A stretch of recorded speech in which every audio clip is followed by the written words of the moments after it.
एक समय की बात है, एक गांव में एक बहुत आलसी आदमी था। वह बिना किसी मेहनत किए खाना पाने की कोशिश करता रहता था।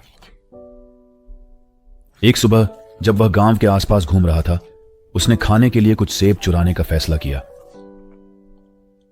जैसे ही उसने एक सेब उठाने की कोशिश की, एक किसान ने उसे देख लिया और उसकी ओर आने लगा। आलसी आदमी डर गया और छिपने के लिए पास के जंगल में भाग गया। जंगल में चलते चलते उसने एक बूढ़े भेड़िए को देखा जो केवल 2 पैरों पर था। आदमी ने सोचा कि वह भेड़िया केवल 2 पैरों पर कैसे जीवित रह रहा है। भेड़िया न तो दौड़ सकता था और न ही खुद को खाना खिला सकता था, और अन्य जानवरों से भी खतरा था।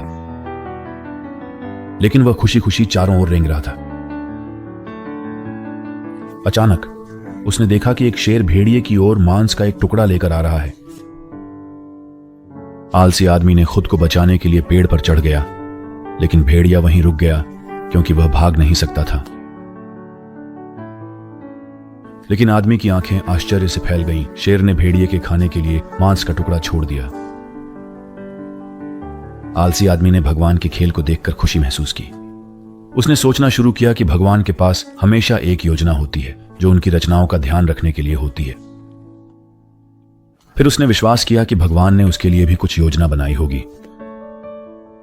तो वह एक ऐसा स्थान खोजने चला गया जहां वह बैठ सके और किसी का इंतजार कर सके, उसे खाना खिलाए। वह इंतजार करता रहा, वह इंतजार करता रहा। वह वहां 2 दिन तक बिना किसी खाने के इंतजार करता रहा। आखिरकार वह भूख सहन नहीं कर सका और चला गया। रास्ते उसकी मुलाकात बूढ़े आर्षि से हुई।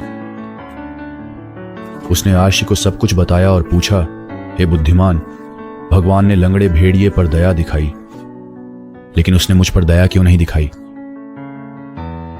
बूढ़े आर्षि ने उत्तर दिया, यह सच है कि भगवान के पास हर किसी के लिए एक योजना है।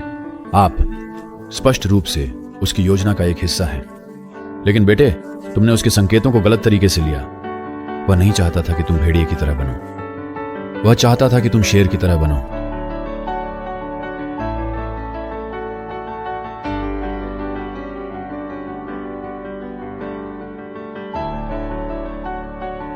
कभी कभी जीवन में हम भगवान के संकेतों को गलत समझ सकते हैं और उन्हें गलत तरीके से ले सकते हैं।